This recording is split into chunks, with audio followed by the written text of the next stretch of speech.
Shalom, Leikulam, shalom para todos, que o Eterno te abençoe e te guarde, a você, sua casa, sua família e toda a sua parentela. Desejo a todo o povo da Teshuvá espalhado pela face da terra, Hag Hanukkah Sameach, feliz festa de Hanukkah.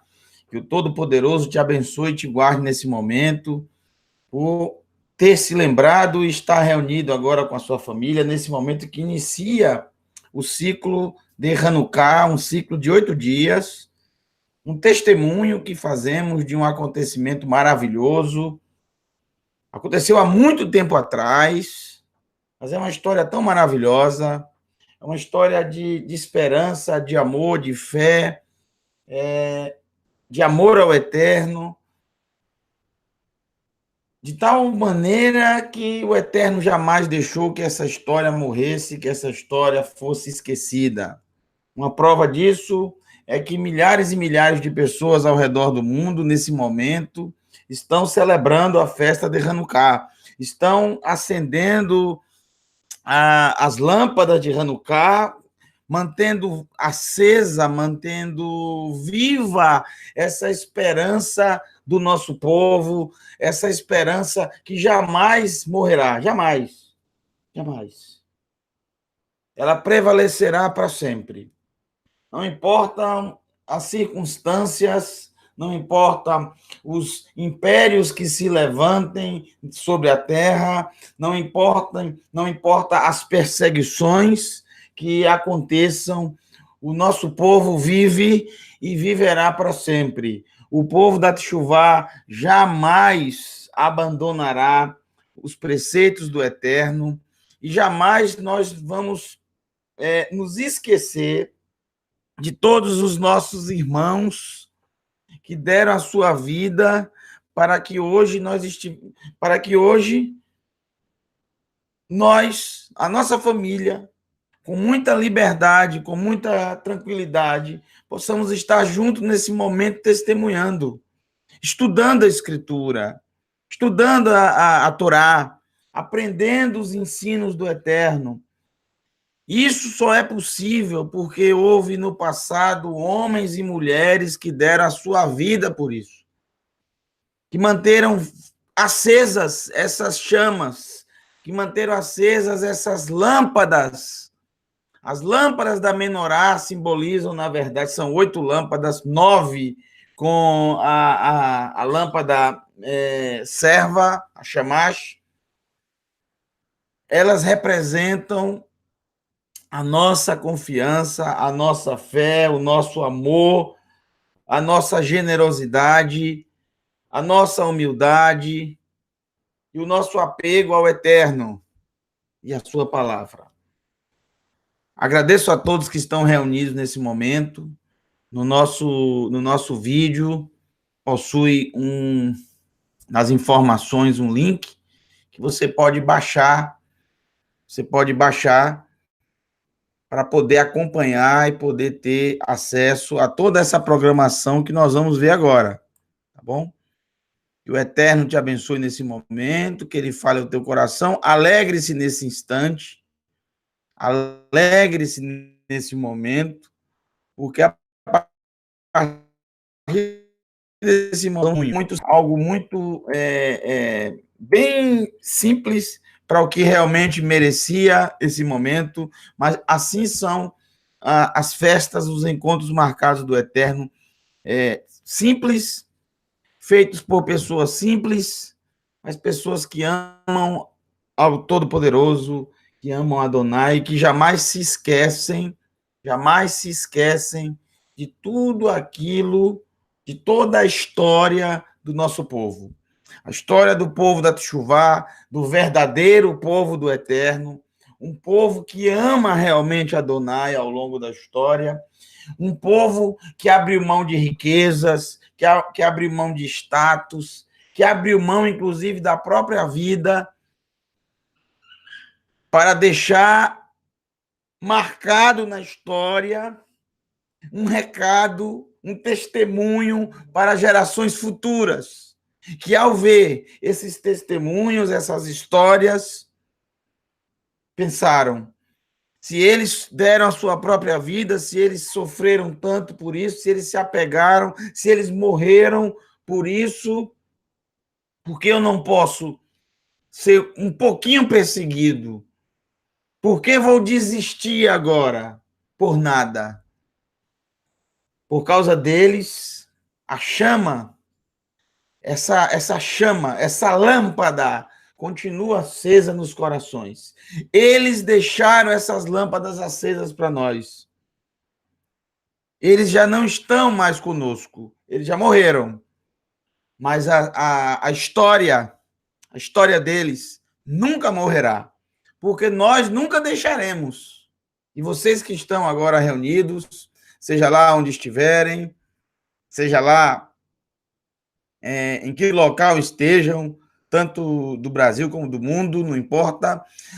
Até aqueles que não estão conosco agora, mas que estão, de alguma maneira, se lembrando desse momento. E olha, são milhares e milhares de pessoas. Nunca antes se viu isso na história, porque essa é a chama do Eterno, a chama da Teshuvá. Nunca deixaremos morrer, nem as festas do Eterno e nem os testemunhos do nosso povo. E esse testemunho nós vamos iniciar agora. Nós vamos iniciar com o Shema Israel, como sempre fazemos, como de costume. Depois nós vamos ler textos da Escritura Sagrada para relembrarmos esse momento, para relembrarmos sobre essa festa Hanukkah, que significa dedicação, consagração. Nós vamos ler os textos, nós vamos ler as histórias. E no final vamos nos alegrar e vamos começar a acender as nossas lâmpadas. Que o Todo-Poderoso te abençoe e retribua no teu coração a certeza e a fé desse caminho maravilhoso, desse caminho sem igual, chamado Caminho da Teshuvá. Vamos iniciar nesse momento recitando o Shema. Com muita alegria no coração, Baruch Hashem. Vamos recitar nesse instante. O Shema Israel.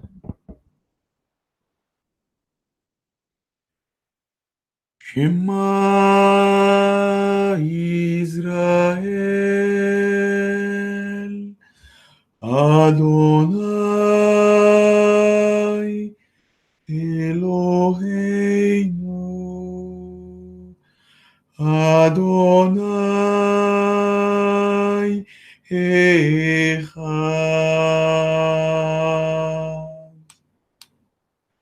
Baruch Shem Kevod Malchuto Leolam Vaed.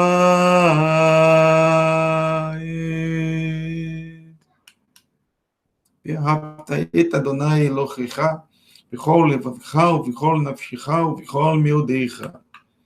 והיו הדברים האלה אשר אנוכי מצווך היום על לבבך, ושננתם לבניך, ודיברת בם בישיבתך בביתך, ובלתך, בדרך ובשוכבך ובקומך, וקשרתם לאות על ידיך, והיו לטוטפות בעיניך, וכתבתם על מזוזות ביתך ובשריך.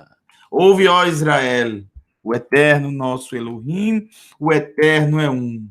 Bendito seja o seu glorioso nome, seu reino é para todo sempre. E amarás Adonai, teu Elohim, de todo o teu coração, de toda a tua alma e com todas as tuas forças.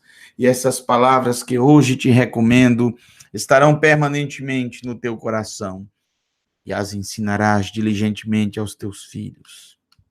Falarás a respeito das mesmas, quando estiveres sentado em tua casa, quando estiveres andando pelo teu caminho, quando te deitares e quando te levantares. As atarás como sinal nas tuas mãos,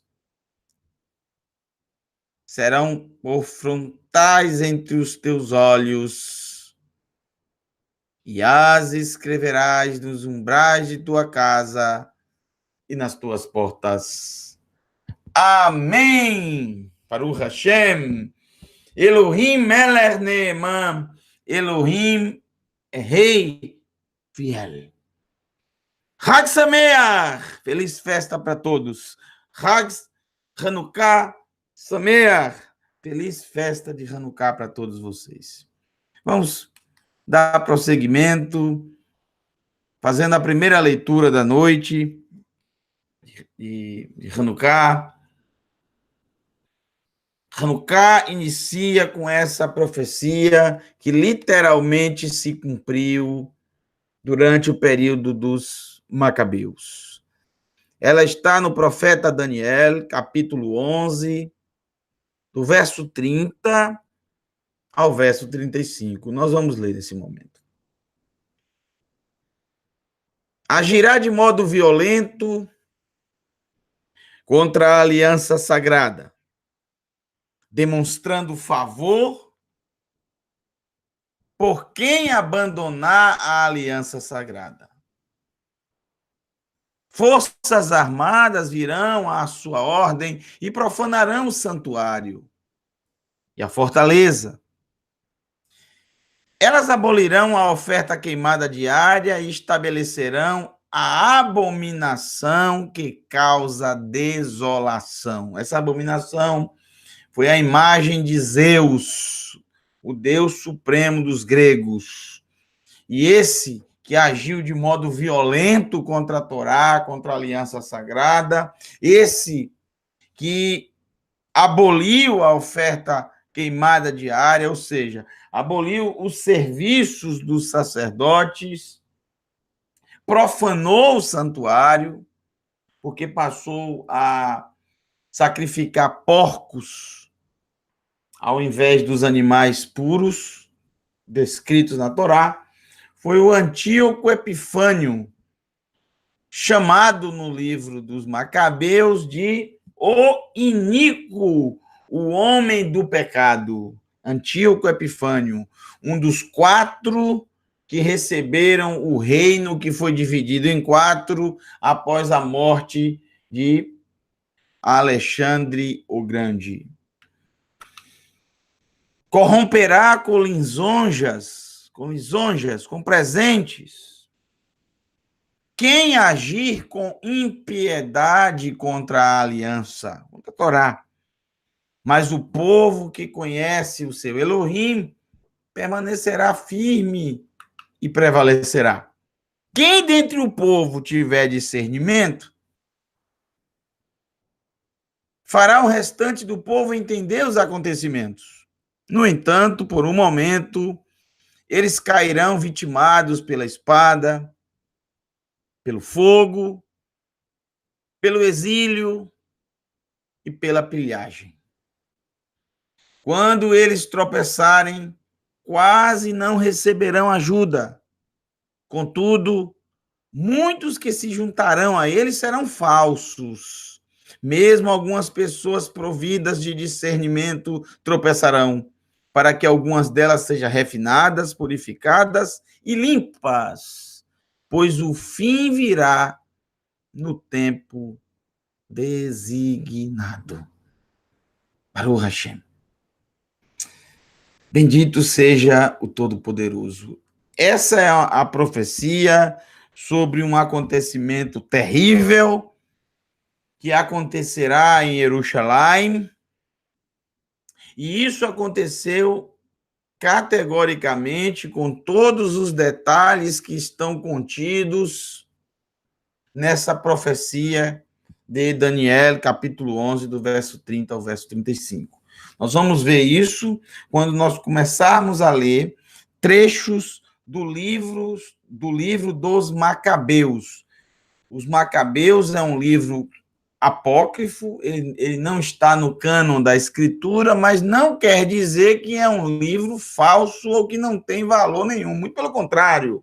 O livro dos Macabeus, os relatos são 100% verdadeiros, porque nós temos provas arqueológicas. Nós temos provas arqueológicas que, inclusive, os personagens desse livro existiram. Eu, por exemplo, visitei o túmulo de um personagem central dessa história, chamado Matitiahu ben Yohanan HaMacabi. Matitiahu, filho de Yohanan, o Macabeu. Ele é um personagem central dessa história, um personagem muito importante, como vocês vão ver daqui a pouco. O túmulo dele está em Modim, que com certeza, nesse momento, muitos judeus estão lá visitando e lendo a história, né? Lendo a história, fazendo a leitura, se lembrando do fato, se lembrando dessa pessoa que realmente fez algo incrível. Ele teve uma fé incrível, e a fé dele realmente nos constrange. Nos constrange quando nós não temos praticamente perseguição nenhuma nos dias de hoje, e mesmo assim nós reclamamos do caminho da Techuvá. Nós vivemos hoje no melhor período da história da humanidade. Nunca houve um período melhor do que esse para seguir ao Eterno. Porque nunca houve um período com tanto conhecimento da palavra, nunca houve um período antes com tanto conhecimento da língua hebraica, nunca antes na Terra se teve tantas pessoas com o mesmo pensamento, com o mesmo propósito e com o mesmo desejo de fazer Techuvá. Se você olhar Techuvá há 50 anos atrás, essa palavra não era conhecida por praticamente ninguém. Pouquíssimas pessoas sabiam que era isso. Se você olhasse há 50 anos atrás, 50, 60... Eu vou colocar... Se você olhasse há 100 anos atrás, a língua hebraica, praticamente nem os próprios judeus que estavam espalhados pelas nações sabiam direito a língua hebraica. Porque ainda a nação de Israel nem tinha voltado a existir. E a língua hebraica praticamente era uma língua morta, que não se usava no dia a dia, que não se falava, praticamente somente nos momentos religiosos. E mesmo assim, não eram todos os judeus que sabiam direito. Hoje, não só os judeus sabem, claro, a língua hebraica, mas pessoas do mundo inteiro estão aprendendo. Então, nunca houve um tempo como esse. Esse, sem dúvida nenhuma, eu falo isso sem medo de errar. Eu tenho certeza absoluta do que eu estou falando. Não tenho dúvida disso. Nunca reclame desse momento que você vive. Não existe momento melhor do que esse. Esse é o melhor momento. Baruch Hashem. Não há perseguição alguma. Porque quando você olha para o passado, quando você lê o que vamos ler agora, quando você se lembra e você vê os fatos que aconteceram um século antes do Mashiach e um século durante o século do Mashiach, você percebe que realmente nós não temos perseguição alguma. Nós vivemos realmente no mar de rosas. O que vivemos hoje, o que as pessoas chamam de perseguição, não é nada de perseguição. O nosso principal inimigo somos nós mesmos. O principal inimigo do ser humano hoje. O próprio ser humano. Nós tropeçamos na nossa própria palavra, nós tropeçamos nas nossas próprias atitudes e nos nossos pensamentos.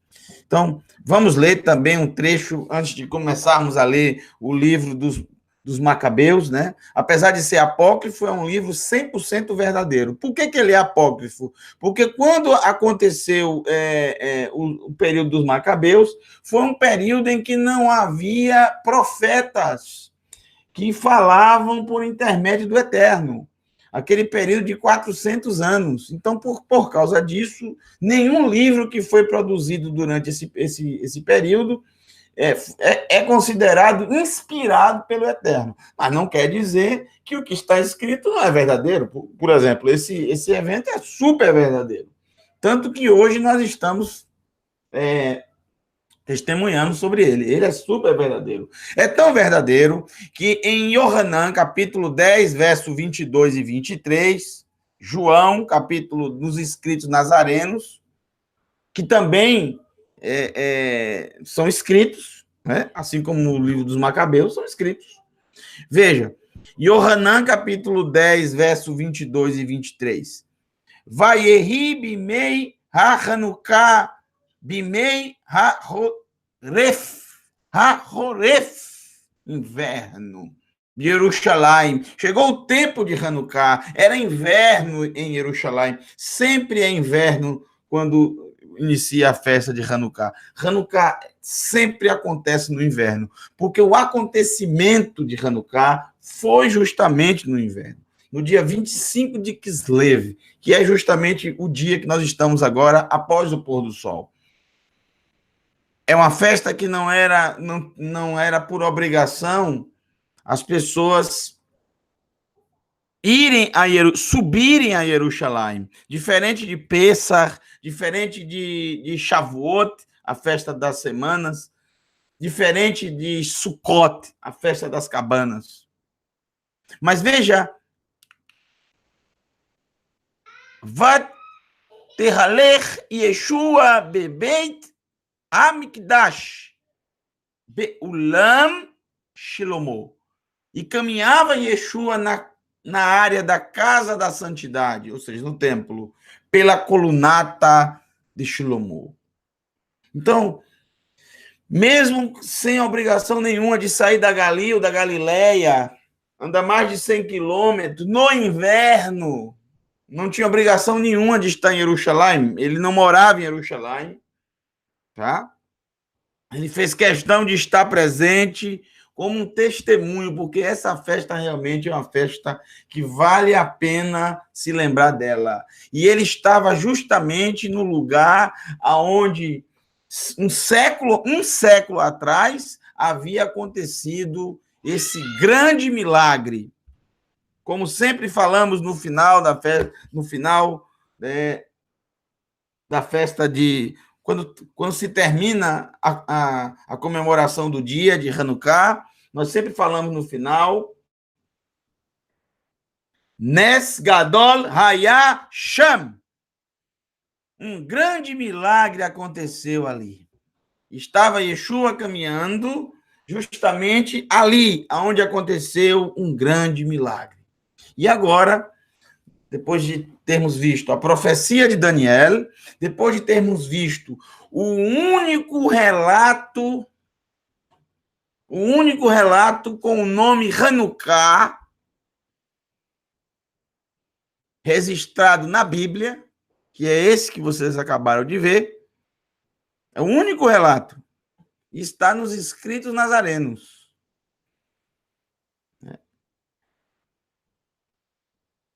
Isso é maravilhoso. Depois de termos visto a profecia, de termos visto o único relato dessa festa na Bíblia, agora nós vamos ler a história, vamos relembrar essa história. Vamos fazer memória dessa história. Porque essa história jamais, a sua chama, poderá se apagar. O que vamos fazer agora é algo muito simples. Nós vamos ler, vamos contar a história lendo os textos do livro Hamacabi, Sefer Hamacabi, o livro dos Macabeus. Nós vamos ler alguns trechos desse livro. Esses trechos falam muito forte ao nosso coração. Nós, povo da Teshuvá, é o nosso povo, é a nossa história. Essa história nos mantém firmes, nos mantém de pé, com uma responsabilidade muito grande de não olhar para trás, de não soltar o arado, continuar firme em direção ao eterno e manter viva essas chamas. Essa história não é a única. Existem milhares de histórias semelhantes. Histórias essas que nos inspiram. Histórias que estão, por exemplo, nos escritos nazarenos, no livro de Atos, por exemplo. Histórias que nos inspiram de muita perseguição, mas o nosso povo se mantendo firme. Assim como fez Yeshua, e claro, os seus talmidim, os seus discípulos também faziam, com toda certeza, porque eles se espelhavam no mestre, que é assim que é a vida de um talmide, de um discípulo, ele se inspira no mestre, no professor, ele aprende e coloca em prática. Vamos ler e vamos fazer memória nesse momento. Abra o seu coração e leia como se vivenciasse cada momento como esse. Sefer HaMaccabi, eu não vou ler, obviamente, tudo, então eu selecionei alguns textos. Muito bem. Primeiro Macabi, primeiro capítulo, verso 21. Entrou no santuário com arrogância, Antíoco Epifânio IV, o iníquo, como é chamado no começo do livro dos Macabeus, o homem do pecado. Odiava a nação de Israel por ser a única nação que não aderiu ao helenismo, a única nação da terra que os gregos não conseguiram fincar uma bandeira e implementar o seu estilo de vida, conhecido como helenismo. Todas as nações da terra, que em 12 anos apenas, Alexander Magno, Alexandre o Grande, Alexander Romegas, Alexandre o Grande, conseguiu conquistar, ele com apenas 32 anos, foi quando ele morreu, faltando 20 dias para completar 33.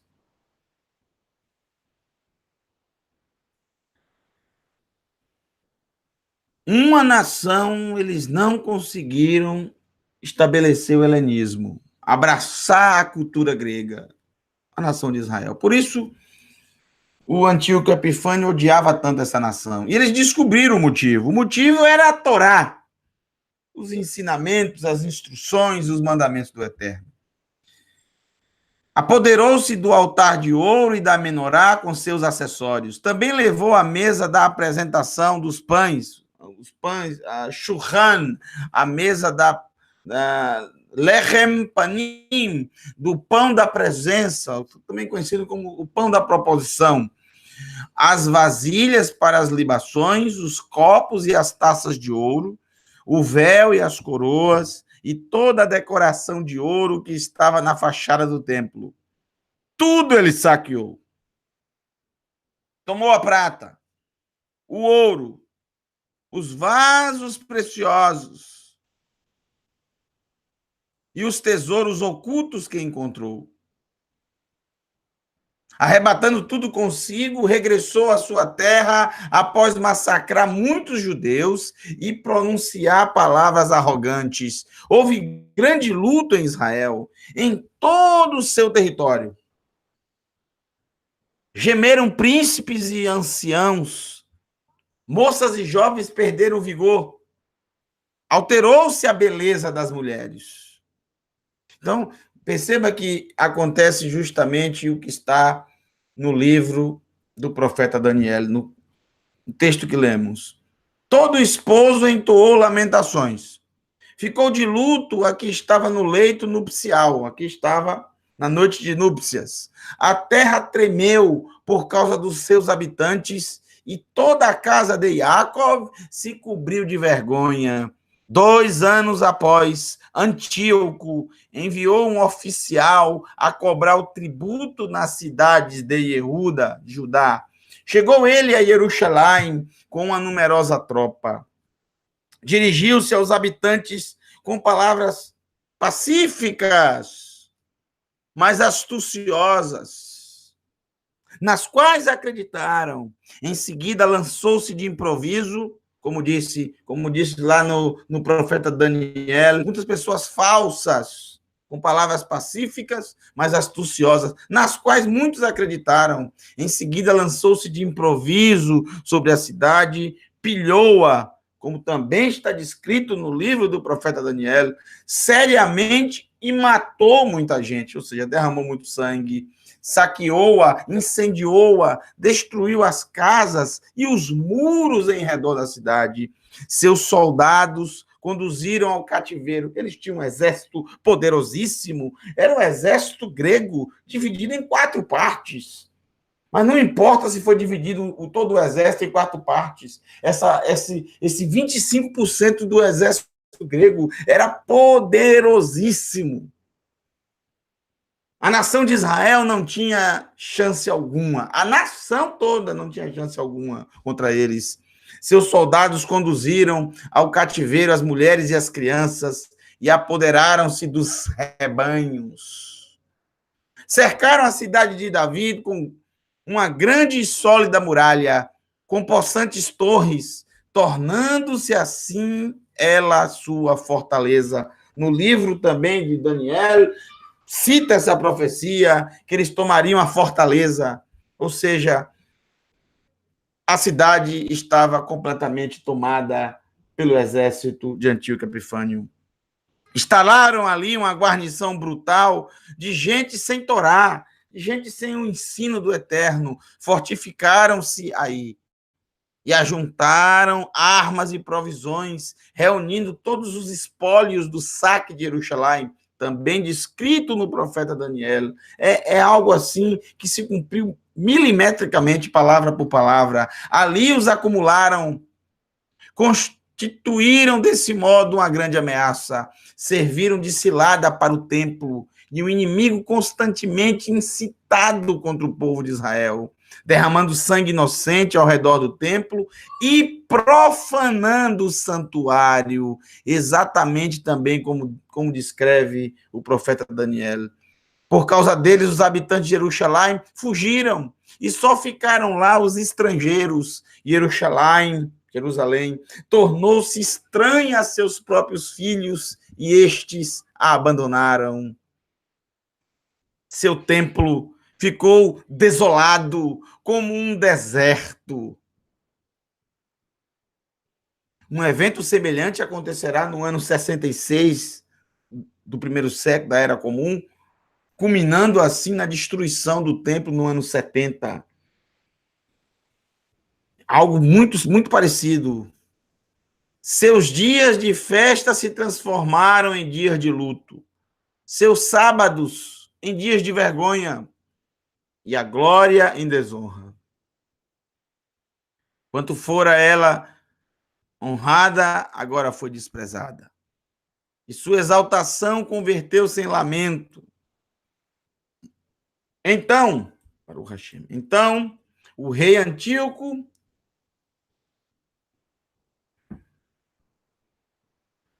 o iníquo, o homem do pecado, publicou para todo o reino um edito prescrevendo que todos os povos, veja que está escrito lá no livro do profeta Daniel, ele lançará todas as suas forças contra a aliança do Eterno, para quebrar a aliança, para afastar as pessoas da aliança.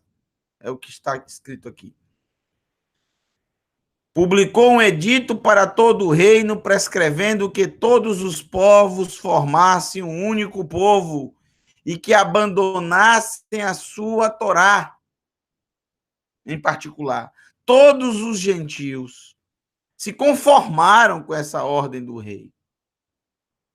E muitos de Israel, muitos israelitas, adotaram a sua religião, sacrificando aos ídolos e violando o Shabat.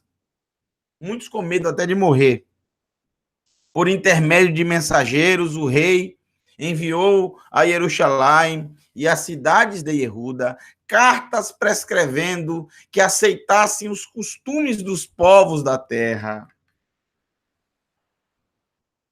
suspendessem os holocaustos, como está descrito no livro do profeta Daniel, os sacrifícios e as libações no templo, violassem os sábados e as festas de Adonai, e erigissem altares, templos e ídolos, sacrificassem porcos e animais imundos, deixassem seus filhos incircuncisos e maculassem suas almas com toda sorte de impurezas e abominações, de maneira a obrigarem-nos a esquecer a Torá e a transgredir as prescrições.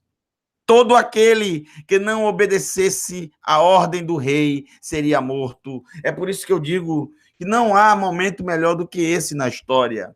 Ninguém é morto hoje porque obedece à Torá. No mínimo, as pessoas vão apenas fazer uma piada contra você. No mínimo, você vai ouvir um monte de baboseira no seu ouvido. No mínimo, as pessoas vão querer brigar com você, os mais exaltados.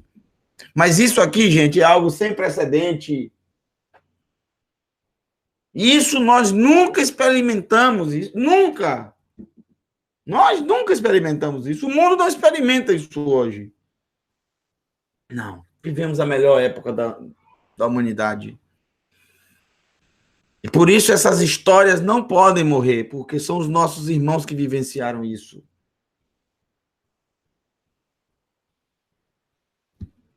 Algumas pessoas às vezes dizem: ó, como eu queria viver nesse tempo bíblico.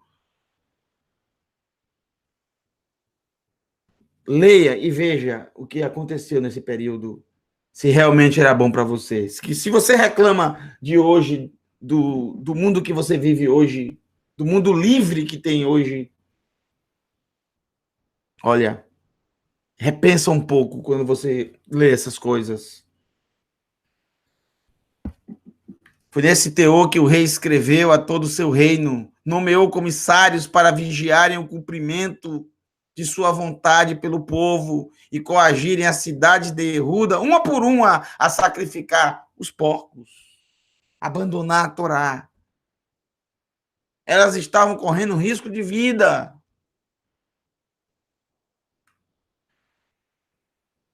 Houve muitos dentre o povo que colaboraram com eles e abandonaram a Torá. Gente, era muita pressão. Era o seu pescoço que estava na guilhotina. Era o seu sangue que seria derramado. Fizeram muito mal no país. Constrangeram os israelitas a se refugiarem em asilos e refúgios ocultos. Eu, por exemplo, tive o prazer de visitar uma cidade, pelo menos duas nesse sentido, mas desse período aí eu tive o prazer de visitar uma cidade praticamente toda ela subterrânea. Eu tive cavernas e cidades subterrâneas, algo realmente incrível.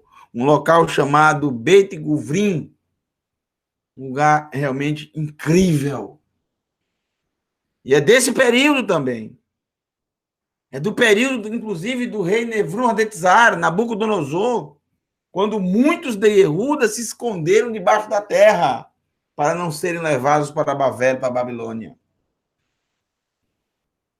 Foi muita perseguição. Você não tem noção, você não tem ideia, você não viveu esse tempo. A gente lê aqui agora, mas a gente não tem noção do que era. A gente não tem noção do medo que as pessoas sentiam e do desespero de não conseguir dormir direito, porque a qualquer momento os soldados chegavam para prender as pessoas e para matar as pessoas, porque existiam muitos delatores que ficavam delatando. Olha, aquela casa ali, as pessoas continuam guardando a Torá, guardando o Shabat, continuam celebrando as festas. E essas pessoas que delatavam, elas recebiam muitos presentes, ouro, prata, e eram protegidos pelo exército grego.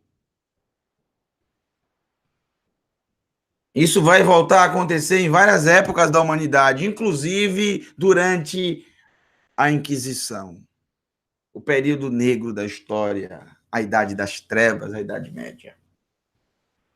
Até aqui no nosso próprio país, no Brasil, quando muitos foram mortos aqui, perseguidos, apesar de fazerem de tudo para esconder os preceitos da Torá, Muitos foram pegos aqui pela Inquisição, alguns foram mortos aqui mesmo, outros foram enviados a Portugal para serem julgados lá e condenados lá. Muitos que aqui no nosso Brasil escondiam, inclusive, dos próprios filhos, que perguntavam qual o motivo da mãe ou da avó acender as 2 velas na sexta-feira, e elas não diziam o motivo, com medo das crianças contarem que eles guardavam o Shabat. Crianças, por exemplo, que quando terminava o Shabat, iam para o quintal da casa ou para a frente da casa contar as estrelas, porque quando aparece 3 estrelas, pelo menos no céu, já terminou o Shabat. E os pais tinham que dizer, não conta estrela para não nascer verruga no nariz. E as crianças ficavam com medo disso e não iam. E não iam, e os pais não queriam que fossem, para que os vizinhos não percebessem que ali tinha pessoas guardando o sábado. E informavam aos inquisitores religiosos. E quando você informava, e aquela família era julgada e condenada e queimada e morta, os bens daquela família eram repartidos e quem indicou, quem delatou, ganhava uma porcentagem. Nós temos relatos de muitas pessoas que pagavam aos vizinhos para não contarem. Pagavam. Porque você não viveu esse tempo. Nós vivemos no melhor período da história da humanidade. Constrangeram os israelitas a se refugiarem em asilos e refúgios ocultos. No dia 15 do mês de Kislev, que é esse mês que estamos agora, o mês que já está praticamente terminando, hoje é o dia 25, do ano 145, edificaram a abominação da desolação. Você percebe que o que está no livro de Daniel se cumpriu literalmente. Não há um detalhe no livro de Daniel que não apareça na história dos Macabeus. Essa abominação que causa a desolação é a estátua de Zeus, o deus supremo dos gregos, e era assim que os gregos faziam quando tomavam posse de todas as cidades que conquistavam, nos lugares mais importantes para aquele povo, nos lugares religiosos, os gregos colocavam a estátua do deus supremo, Zeus. Os gregos politeístas, assim como todos os povos da terra, com exceção do povo de Israel, não tinha problema nenhum com os deuses locais do povo. Só que a estátua de Zeus tinha que estar no templo, tinha que estar no lugar mais sagrado daquele lugar. Os gregos, eles não destruíam as estátuas dos deuses dos habitantes locais, das nações que cultuavam vários deuses. As estátuas continuavam lá. O templo continuava lá. Os gregos não destruíram o templo dos judeus. Não, eles continuou lá. Mas eles perceberam que não tinha Deus nenhum lá, nenhuma estátua. Então, eles colocaram a estátua de Zeus, assim como faziam em todos os lugares que iam. Nenhum deus era destruído, mas a estátua de Zeus era colocada como Deus supremo. E essa é a abominação da desolação, que deixa todos desolados. É uma abominação que deixa o templo completamente, a casa da santidade completamente contaminada. Daí que vem o termo Hanukkah, dedicação, ou seja, rededicar o templo, reconsagrar o templo que foi completamente abominado. Completamente contaminado, completamente. Colocou sobre o altar. Sobre o altar, que altar é esse? Você sabe. Misbeach Neroshet. Misbeach Neroshet. O altar de bronze. onde eram realizados os sacrifícios, onde o povo levava os seus animais para pedir perdão ao Eterno e sacrificar os seus animais. Então, o que é que eles fizeram? Nesse local, que os gregos imaginaram que era o lugar mais sagrado, eles colocaram a estátua de Zeus. Então, quem é que poderia sacrificar alguma coisa ali? Que qualquer sacrifício ali, obviamente, estava sendo destinado a Zeus, que estava lá a sua estátua.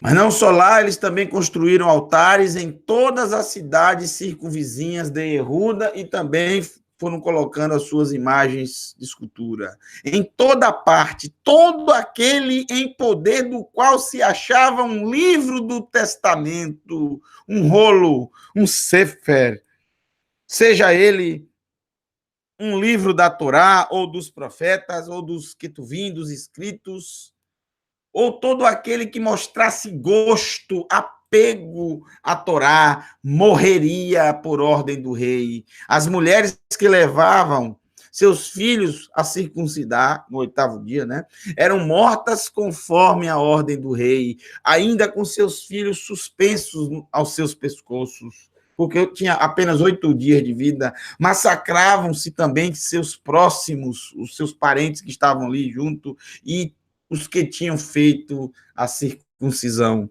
os sábios, os rabinos, os mestres que faziam, os sacerdotes.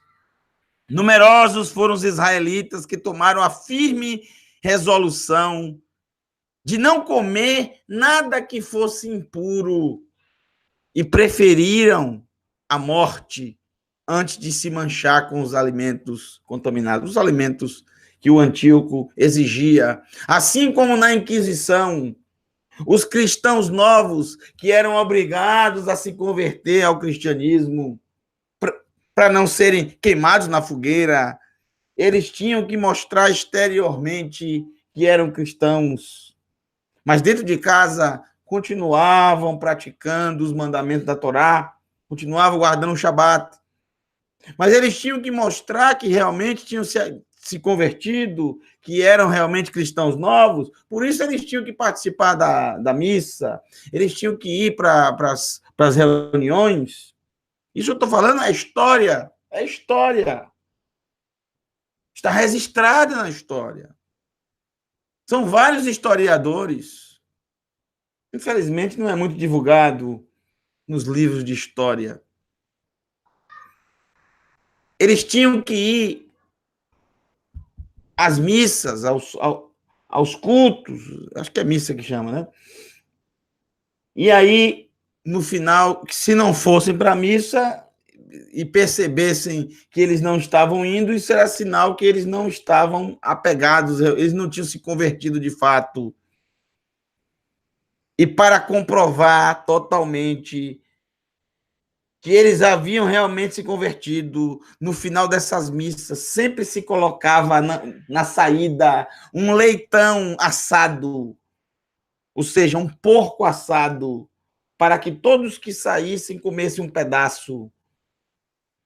Eles tinham certeza que aquilo era a prova que eles haviam realmente se convertido. Então, qualquer um que recusasse comer era identificado como um herege, como um judaizante, como alguém que realmente não deixou ainda o judaísmo, não deixou as práticas dos judeus.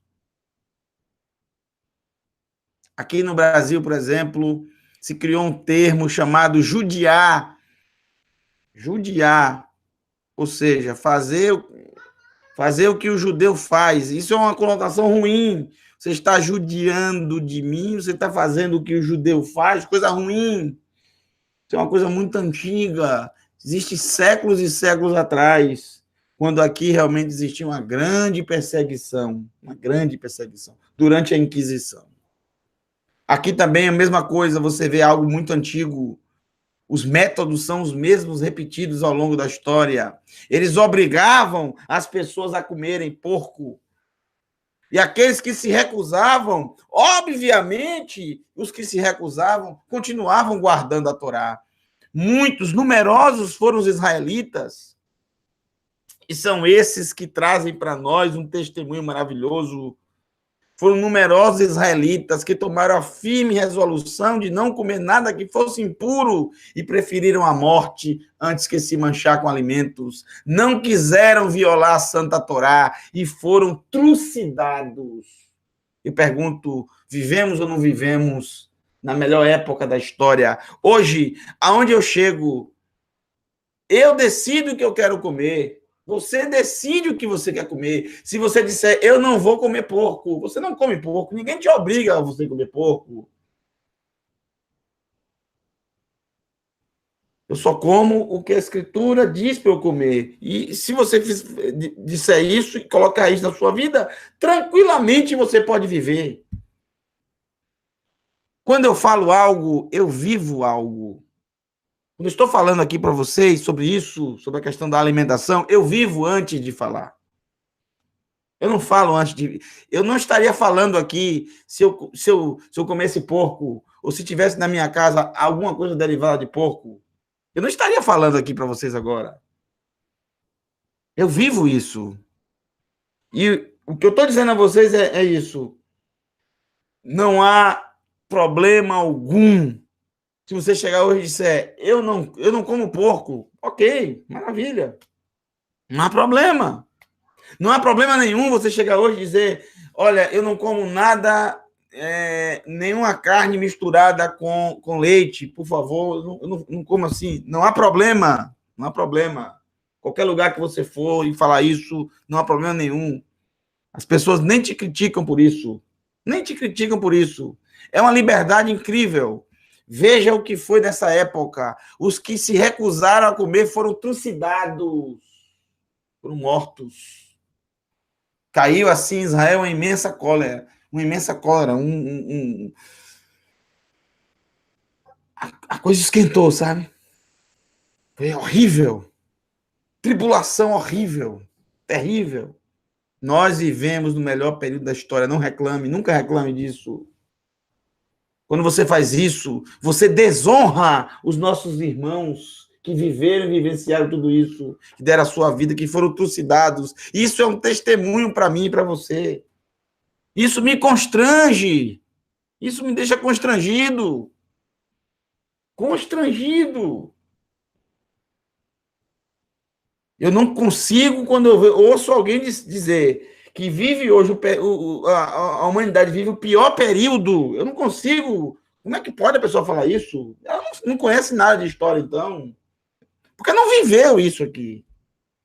Que pior período? O ser humano tem esse terrível hábito de reclamar de tudo. Reclama da chuva, reclama do sol, reclama que está doce, reclama que está salgado, reclama que está quente, reclama que está frio. Foi nessa época, Baruch Hashem,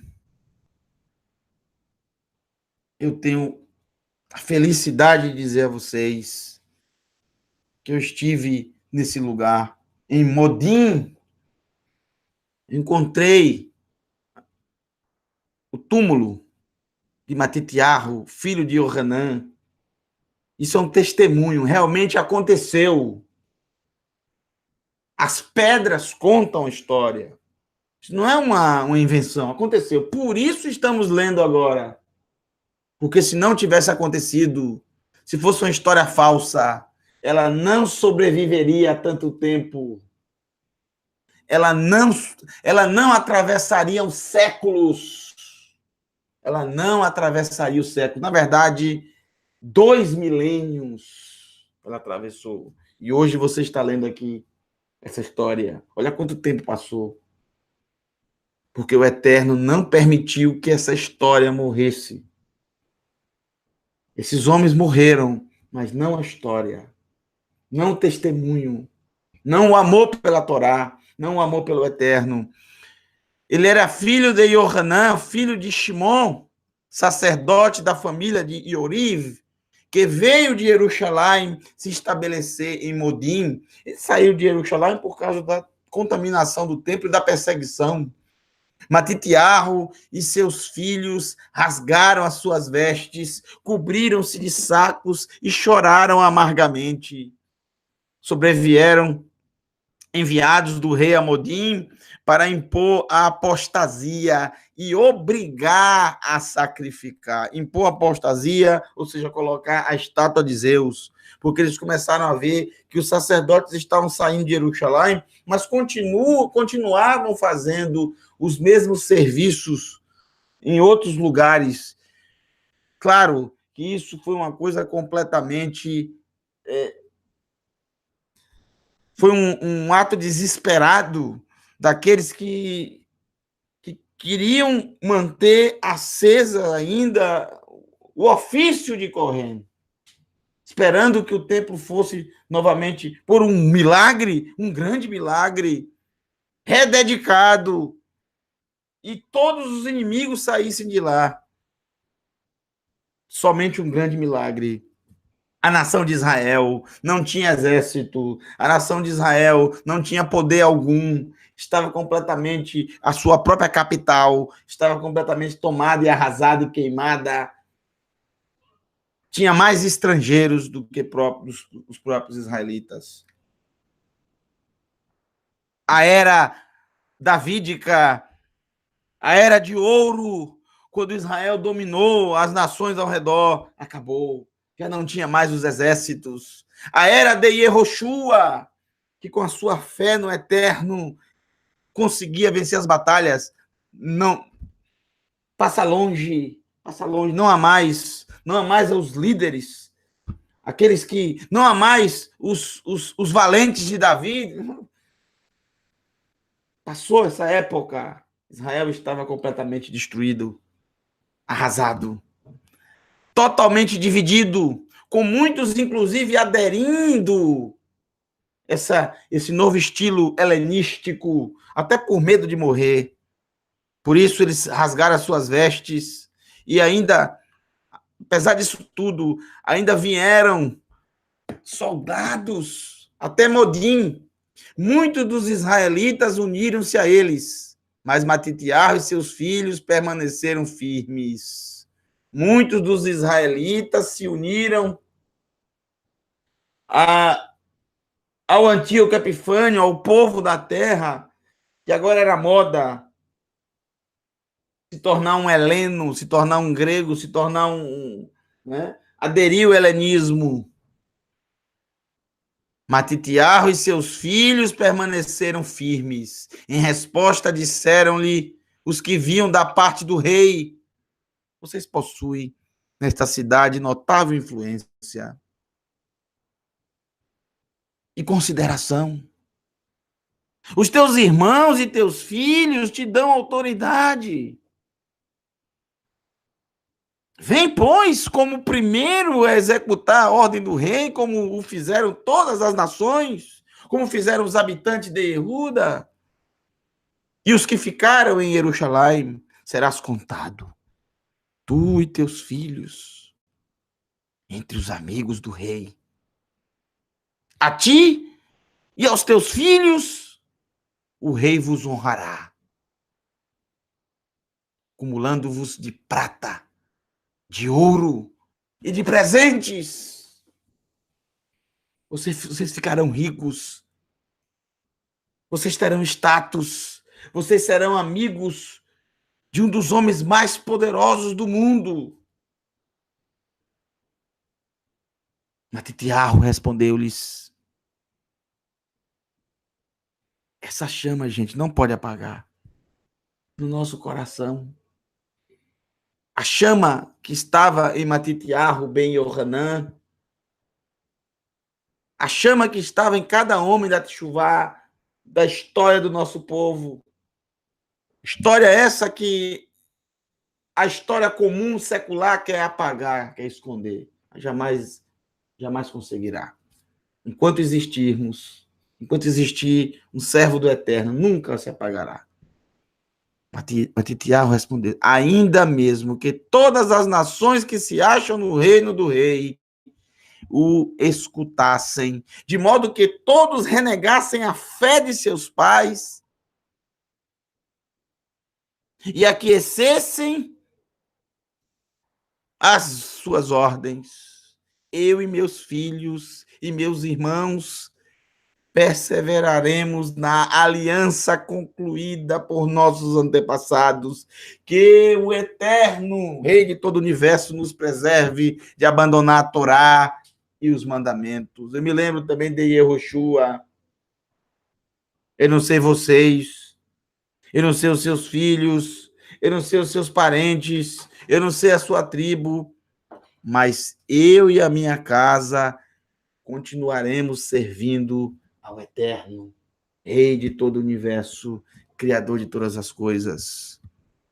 Matitiarro rejeitou tudo isso, rejeitou todas essas lisonjas, como está lá no livro de Daniel, tudo, o ouro, a prata, o status. Ele, inclusive, colocou a sua própria vida em risco. Jamais alguém que ama o eterno de verdade abandona e renega e troca os seus mandamentos por qualquer outra coisa desse mundo. Que rem raieno, pois eles são a nossa vida. Uva rem negeb yomam valaila. E meditaremos neles de dia e de noite. Que rem raieno, pois eles são a nossa vida. Eles fazem parte de nós. Eles fazem parte de nós. E nós deles. Como disse o nosso Mashiach Yeshua, como ele falou, como ninguém nunca falou sobre isso, da forma que ele falou. Não pense que vim abolir a Torá ou os profetas. Não vim abolir. Eu vim torná-los plenos. Os céus e a terra passarão, mas não passará a Torá. Não até que haja a ressurreição dos mortos. Enquanto não houver a ressurreição dos mortos, não houve ainda a ressurreição dos mortos? Não houve ainda.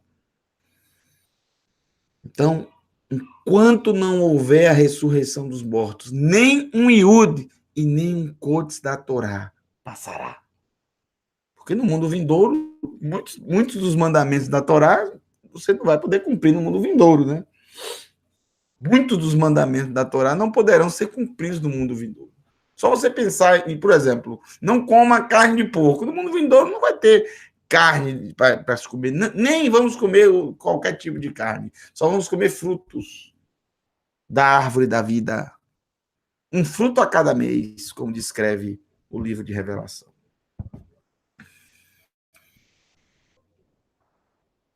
Não obedeceremos a essas ordens do rei e não nos desviaremos de nossa crença nem para a direita e nem para a esquerda. E mal acabara de falar, e eis que um judeu se adiantou para sacrificar no altar de Modim, à vista de todos, conforme as ordens do rei. Sacrificar um porco no altar. E viu Matitiarro, e no ardor de seu zelo, sentiu estremecerem-se as suas entranhas. No ímpeto de justa cólera, arrojou-se e matou o homem no altar. Matou, ao mesmo tempo, o oficial incumbido da ordem de sacrificar e demoliu o altar. Com semelhante gesto, mostrou seu amor pela Torá, como agiu Pinhas. Lembra de Pinhas? Finéias, a respeito de Zimri, filho de Salu, da tribo de Shimon. Em altos brados, Matitiarro elevou a voz na cidade. Quem for fiel à Torá e permanecer firme na aliança, saia e me siga. Assim, com seus filhos, fugiu em direção às montanhas, abandonando todos os seus bens na cidade. Que coisa maravilhosa. Ele declarou guerra a Antíoco Epifânio.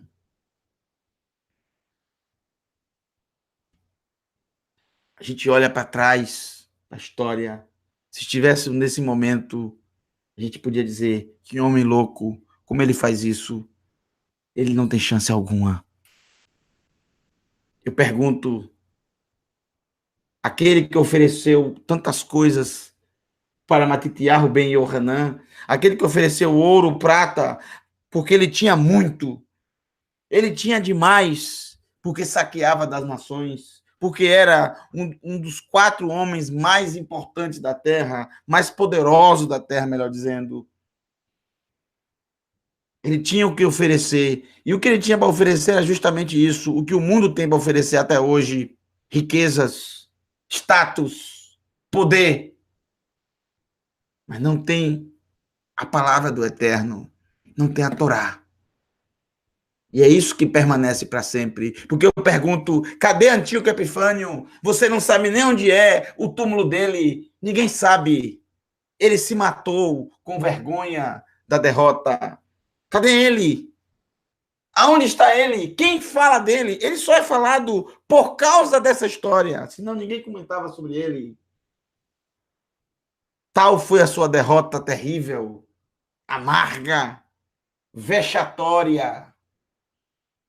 Um exército que perdeu para sacerdotes. Agora eu pergunto, eu te mostro onde está o túmulo de Matitiarro.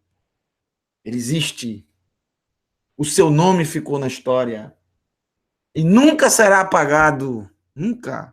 Pelo povo da Techuvá. Vale a pena ser fiel ao Eterno. Fazer as escolhas corretas. Vale a pena.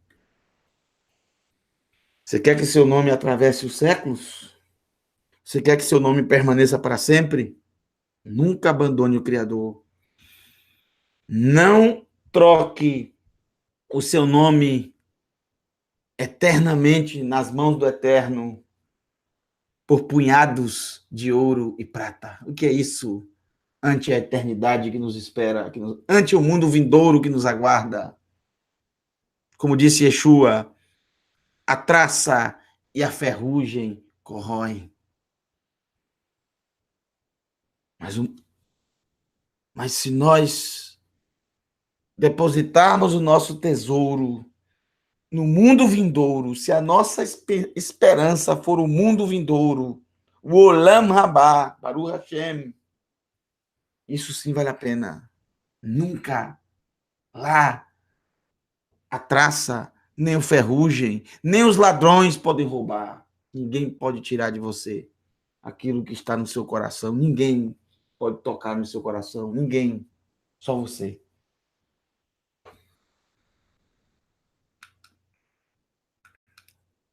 Então, a grande parte dos que procuravam a Torá e a justiça encaminhou-se para o deserto. E caminhando, o Eterno à sua frente, o Macabeu, Matitial, e seus companheiros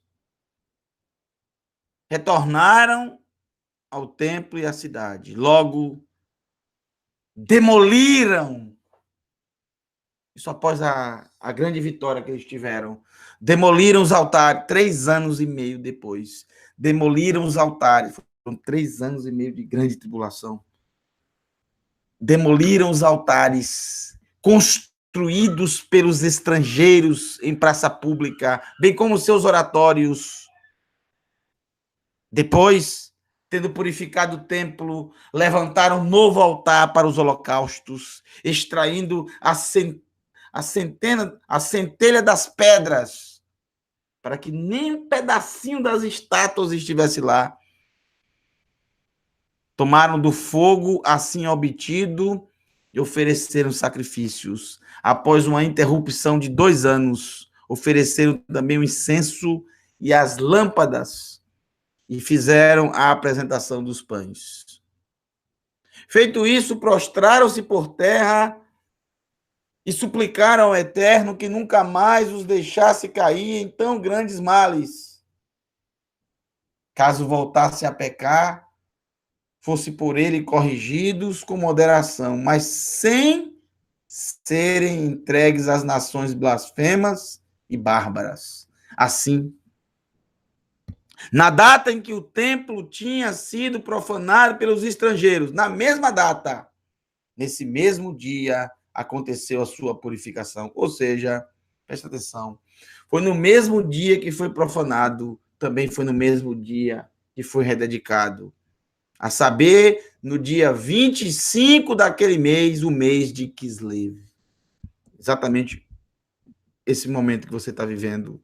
Durante 8 dias, fizeram uma festa semelhante à das tendas, das cabanas, relembrando que pouco tempo antes haviam passado essa festa, vagueando pelos montes e cavernas como animais. Por isso, trazendo hastes e ramos verdes e folhas de palmeiras, entoavam hinos àquele que lhes estava dando a alegria de purificar o seu lugar santo. Depois, com um decreto público assumido por todos, prescreveram que toda a nação dos judeus celebraria estes dias de festa a cada ano. E nunca houve um ano que não fosse celebrado.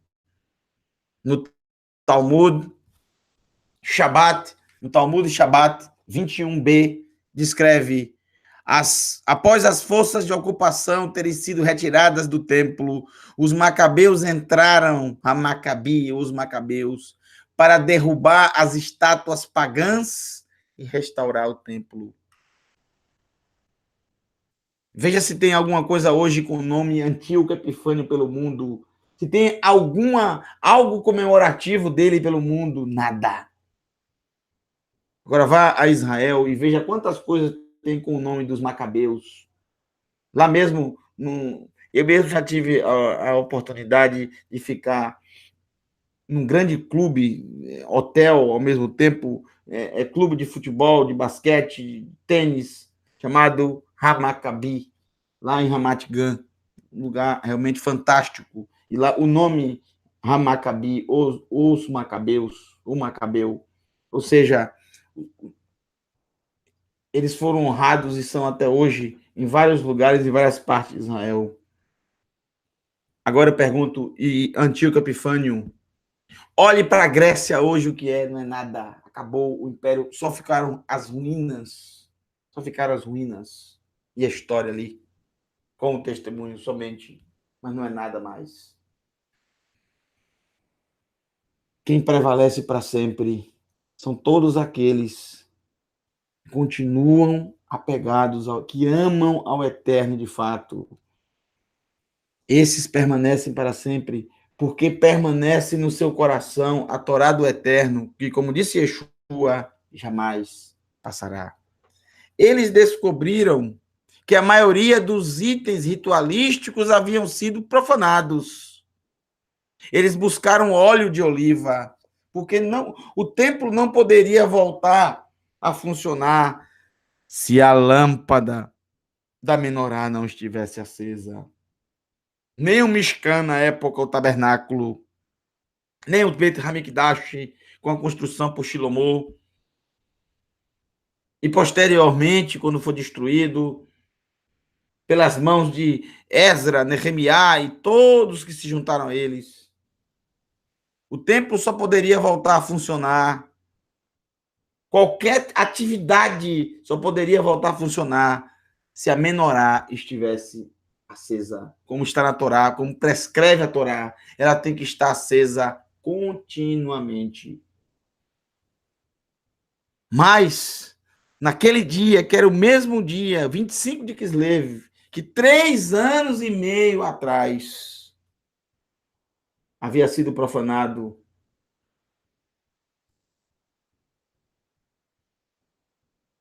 eles encontraram uma vasilha com óleo catit, ou seja, de primeira prensa, óleo puro, de primeira prensa, como descreve também a Torá, só poderia se queimar na menorá um óleo purificado, puro, de primeira prensa. Porém, o que eles tinham era muito pouco, só dava para um dia, só era suficiente para um único dia. Então, eles tinham um grande problema, porque eles não poderiam acender e depois apagar. Eles só poderiam acender se tivessem realmente a quantidade que pudesse manter continuamente aquela menorá acesa. Eles precisariam de 8 dias, uma semana pelo menos, para produzir esse óleo novo. Mas eles colocaram no coração que eles não podiam esperar mais 8 dias. Eles tinham que fazer naquele momento, porque o Eterno deu uma grande vitória. Eles conseguiram derrotar um exército. O exército mais poderoso da terra. Eles acenderam, eles tiveram um propósito, vamos acender. Eles acenderam, sabendo que ali dava para um único dia. E foram atrás de purificar novo óleo, que durou uma semana para ficar pronto. Milagrosamente, aquela quantidade de óleo queimou ao longo dos 8 dias, que levou para que houvesse novo óleo pronto.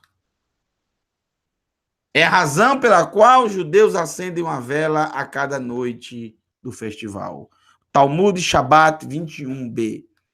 Por isso, nós sempre falamos, e você pode falar agora com todo o seu coração, depois de ouvir essa história maravilhosa. Nesgadol Hayasham. Nesgadol Hayasham. Um grande milagre aconteceu ali. Um grande milagre aconteceu lá em Eretz Israel. Um grande milagre aconteceu lá naquela colina sagrada, naquele pequeno monte, o mais simples de todos da terra, chamado Moriá, Makom Re'eia, o lugar onde se vê o Eterno. Aí você entende o texto quando você lê de Yohanan, que lemos de Yohanan, quando Yeshua, quando chegou o tempo de Hanukkah, ele estava justamente nessa área, caminhando pela colunata de Shilomô, ou seja, relembrando que ali, Nesgadol Hayasham, um grande milagre aconteceu ali. Baruch Hashem. Que esse grande milagre aconteça na tua vida, na tua família, no teu coração. Muitos pensam em que milagre é uma cura. Muitos acreditam que milagre é, na verdade, conseguir comprar uma casa, conseguir comprar um carro. Eu digo para vocês, não há milagre maior e mais importante que a transformação do coração. Não há milagre maior do que o milagre da Teshuvá, o milagre do arrependimento, trocar o coração de pedra por um coração de carne, voltar para os caminhos do Eterno, se apegar a Ele com todo o coração. Milagre é o que aconteceu, na verdade. Eu nem digo que milagre foi esses 8 dias que ficaram acesas essa. Isso aí isso é uma coisa simples. Milagre para mim é esses homens que trocaram para o Hashem, que deram a sua própria vida, que preferiram a morte do que abandonar as escrituras. Isso é um milagre. Milagres são esses homens que enfrentaram esse exército, mesmo recebendo tantas propostas indecentes, propostas irrecusáveis, ouro, prata, proteção, status. Eles trocaram, não queremos nada disso, não abandonaremos ao Eterno, não abandonaremos a Torá, nem para a direita e nem para a esquerda. Isso é um milagre. Isso é Nesgadol. Isso é um grande milagre. Que esse grande milagre aconteça no teu coração. Que esse grande milagre aconteça na tua casa, na tua família. Que essa luz esteja sempre acesa continuamente. Não apenas em 8 dias, mas para todo sempre, acesa no seu coração, a luz da Teshuvá. Or Teshuvá, a luz da Teshuvá. Desejo a todos vocês Hag Hanukkah Sameach, feliz festa de Hanukkah. Para a gente finalizar, esse é um momento muito especial em que nós acendemos, né, as lâmpadas da menorá.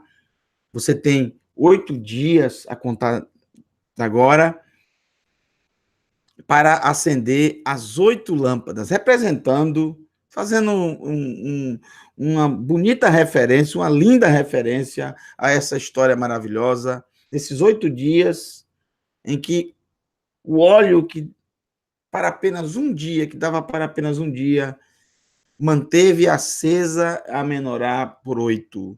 E 8 realmente é um número muito bonito, porque é o número, a raiz do eterno. A menorá de Hanukkah é chamada Hanukkah. Ela possui 9 lâmpadas. Você sabe que a lâmpada do meio são 4 à direita e 4 à esquerda, e a do meio é chamada Shamash, a luz serva. Ela é a primeira a ser acesa, e é ela que fornece a luz para todas as outras. Somente com a Shamash é que se acende as outras lâmpadas. Eu faço uma comparação dessa luz, um testemunho, uma ligação, uma conexão dessa luz Shamash, a luz serva, com o nosso Mashiach, Yeshua. Ele é a luz do mundo. Ele veio como um servo para dar luz a todos. E para que todos que receberam essa luz possam também ser luz para os outros. As 9 lâmpadas da Hanukkah, tendo o Shamash como servo, que é a primeira, aqui você vê a seta, é a primeira a ser acesa. Você vai acender ela hoje, e também a segunda lâmpada, a Shamash e a segunda lâmpada, ou como se fosse a primeira lâmpada, né? A Shamash praticamente nem se conta como a primeira lâmpada. São 8 lâmpadas e mais a Shamash. Somente a Shamash, a serva, pode acender as outras lâmpadas, porque somente ela possui a luz. Assim como o nosso Mashiach, Yeshua. A segunda lâmpada, a primeira das 8, eu faço menção a El Shaddai, aquele que cuida de nós, como uma mãe que amamenta o seu filho, aquele que nos protege, nos guarda e nos ensina. Shomer Daltot Israel, as 3 iniciais de Shaddai, Shin Dalet Yud, Shomer Daltot Israel, ou seja, o guardador das portas de Israel. Adonai Ire, amanhã você acenderá a segunda, a número 3, também com a Shamash. Tá vendo a ligação aqui? Em vermelho, pronto. E quando você acender, você se lembrará, você fará testemunho, você fará lembrança de Adonai Ire, como foi dito pela boca do nosso pai Abraham, após aquele teste incrível, que ele ofereceu seu próprio filho, o filho que ele amava, para ser sacrificado no Monte Moriá. Ele disse: Adonai Ire, Adonai vê, Adonai proverá. Depois, Adonai Roferá. Se vocês ouvirem com atenção a voz de Adonai, seu Elohim, e fizerem o que ele considera certo, prestarem atenção aos seus mandamentos e guardarem a sua Torá, eu não os atingirei com nenhuma das doenças com as quais afligi os egípcios, pois eu sou Adonai, Anohi Adonai Roferá, eu sou Adonai que cura vocês. Adonai Nissi, a palavra Nissi tem 2 significados, ela vem de Nes, milagre, Nissi, meu milagre, mas também pode ser a minha bandeira, o meu estandarte. Eu, com toda certeza, digo a vocês que Moshe estava se referindo a milagre, e não a bandeira, não a estandarte, porque foi quando o povo de Israel, um grande milagre, muito parecido com o que aconteceu aí. Eles estavam no deserto de Refidim quando foram atacados covardemente pelas costas, pelos amalequitas. E foi um grande milagre quando Moisés suspendeu as suas mãos. E quando ele suspendia as mãos, o povo de Israel prevalecia. Quando ele abaixava, os amalequitas prevaleciam. Os amalequitas estavam muito mais armados e organizados, militarmente falando. Mas foi um grande milagre. O Eterno deu a vitória ao seu povo. Por isso que ele disse, Adonai Nissi, Adonai é o meu milagre. Depois, o número 6. As quatro da esquerda. Primeiro você vai acender as 4 da direita, depois as 4 da esquerda. Shoftim, Juízes 6:4. Então Gideão construiu um altar a Adonai e o chamou Adonai Shalom. Adonai é plenitude, paz, saúde, prosperidade, bem-estar, segurança, alegria e felicidade. É o nosso Adonai. Adonai Roi, Adonai é meu pastor. Adonai Roi, Lo Ersa. Adonai é meu pastor, não me faltará. Não são as coisas que vão faltar para nós, é Ele que não vai faltar, é Ele que vai estar conosco quando passarmos pelo vale da sombra da morte, Ele vai estar conosco. Quando estivermos sentados numa mesa diante dos nossos inimigos, Ele estará conosco, é Ele que não falta. As pessoas pensam, nada me faltará, não é nada. Lo ersa, não faltará. Ele não me deixará, ele não me abandonará. Adonai Tzedekenu, aqueles que buscam justiça terrena e nunca encontram, porque não há justiça verdadeira nessa terra, não há. A nossa justiça é o eterno. Como disse o profeta Irmeiarro, nesse dia, Yehuda será salvo, Israel viverá em segurança, e o nome dado a ele será Adonai Tzedekenu. Adonai é a nossa justiça. E por último, no último dia, no 8º dia, você vai fazer menção de Adonai Shammah. E Ezequiel 48:35, e daquele dia em diante, o nome da cidade será Adonai Shammah. Adonai Sham, vem ali. Adonai está ali, Adonai Shammah. Adonai está ali, ele estará presente.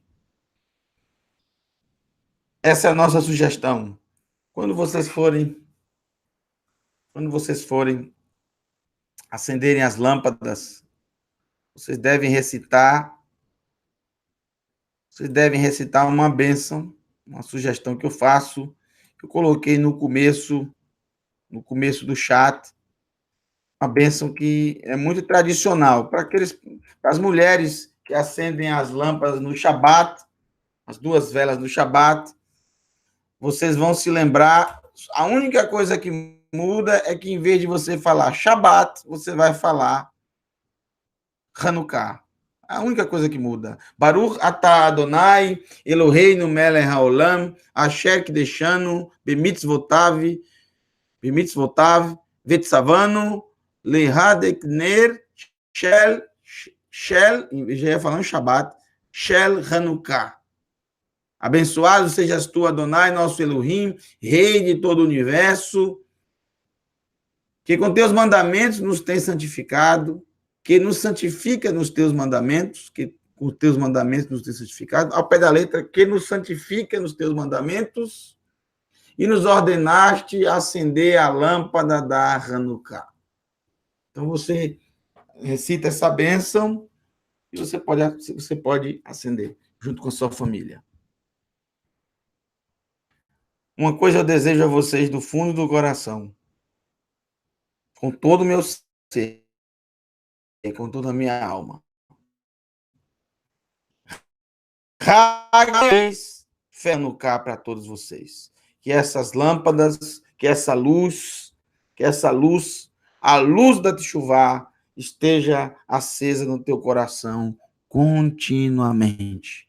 Que nunca falte esse óleo puro, que nunca falte esse óleo puro para ser queimado continuamente. Lembrando para você, você é uma menorá. O óleo é a Torá, os ensinamentos, as instruções, que nunca pode faltar sobre a nossa cabeça. E a queima do óleo que produz luz é a obediência aos mandamentos, é colocar em prática os mandamentos. Aí você produz luz, uma luz contínua que ilumina todos. Quando você pratica os mandamentos, você ilumina todos que estão ao seu redor. Que nunca falte esse óleo e que nunca se apague essa lâmpada. Enquanto você estiver obedecendo ao Eterno, essa lâmpada sempre estará acesa. No dia que você abandonar os mandamentos, abandonar o Eterno, deixar de obedecer os seus mandamentos, todas as lâmpadas se apagarão. Você não terá luz nenhuma mais para passar para as pessoas. Mas enquanto você estiver firme na palavra do Eterno, as lâmpadas estarão acesas. Que nunca falte o óleo, que nunca falte a Torá no teu coração. Hag Hanukkah Sameach! Feliz festa de Hanukkah para todos vocês. Que o Eterno te abençoe e te guarde. Nós vamos recitar a Birkat Kohanim, como fazemos de costume, sempre recitamos no final das nossas reuniões, e aí você pode com a sua família, como eu vou fazer aqui com a minha agora, você pode acender as lâmpadas com muita alegria, com esse testemunho, né? Se você deseja fazer isso, se você quer fazer isso, mas só o fato de você ter se lembrado e ter lido esses textos realmente já é um testemunho maravilhoso e que isso fique marcado na sua vida. O Eterno, com certeza, está com o coração muito alegre nesse momento, porque você se lembrou nesse dia. Você se lembrou. Você se lembrou nesse dia. Nesse dia você se lembrou. Baruch Hashem. Você se lembrou desse testemunho. Um testemunho que jamais poderemos esquecer. Eu vou, inclusive, nesse momento, fazer. Eu não tinha programado isso, mas eu vou fazer aqui mais um.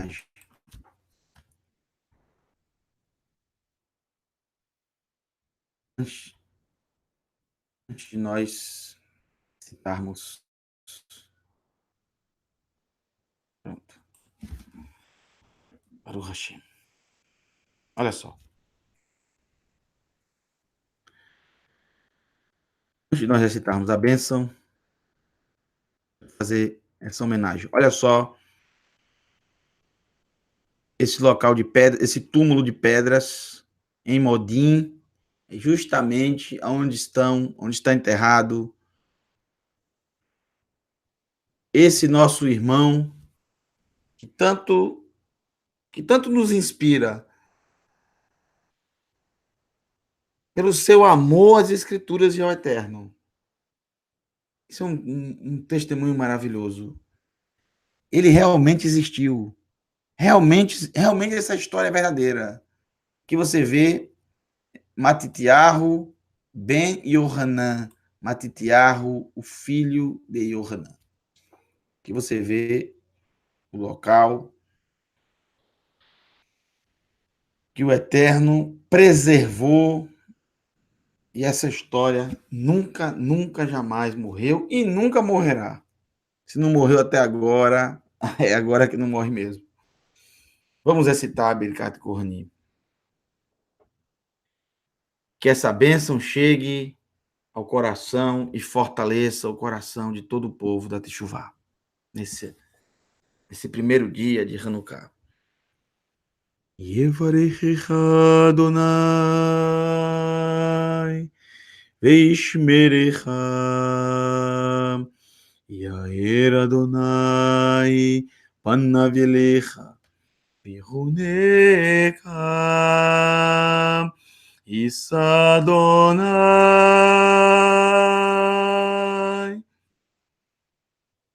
panav elecha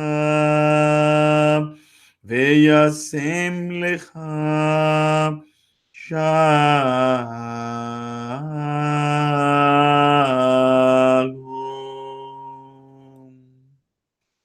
Que o Eterno te abençoe e te guarde, que ele faça resplandecer o seu rosto sobre ti e tenha misericórdia de ti. Que o Eterno sobre ti resplandeça a sua presença, derrame a paz, saúde, prosperidade, bem-estar, segurança, alegria e felicidade que vem de Adonai. Bishem, Yeshua HaMashiach, em nome de Yeshua HaMashiach. Amém. Elohim, Melech Neeman, Elohim é Rei fiel. Desejo a todos vocês Hag Hanukkah Sameach, feliz Hanukkah. Que o Eterno te abençoe e te guarde. Um grande abraço para toda a sua família, para toda a sua casa. Um beijo no coração de vocês. Baruch Hashem. Abençoado seja Adonai. Shalom, Haverim. Eu estou aqui em Modim, próximo a Jerusalém. Vocês devem se lembrar desse nome quando celebramos a festa de Hanukkah. A festa de Hanukkah, nós nos lembramos dos bravos macabeus, sacerdotes que não se renderam ao terrível Antíoco Epifânio e ao helenismo. Eles se recusaram a cumprir as ordens de Antíoco Epifânio para abandonarem a Torá, resistiram bravamente e o Eterno deu a eles uma grande vitória 3 anos depois. Aqui vocês estão vendo o túmulo de Matitiahu ben Yohanan Macabeu. E é bem interessante estar aqui junto com a família. Até minha filha pequena, Ruth, colocou uma pedra aqui agora no túmulo. Muito bem, Ruth. Um grande abraço a todos. Fica para vocês a memória. Conseguimos achar essa tumba. Foi difícil, mas chegamos aqui. Grande abraço. Shalom.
Beni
Bye.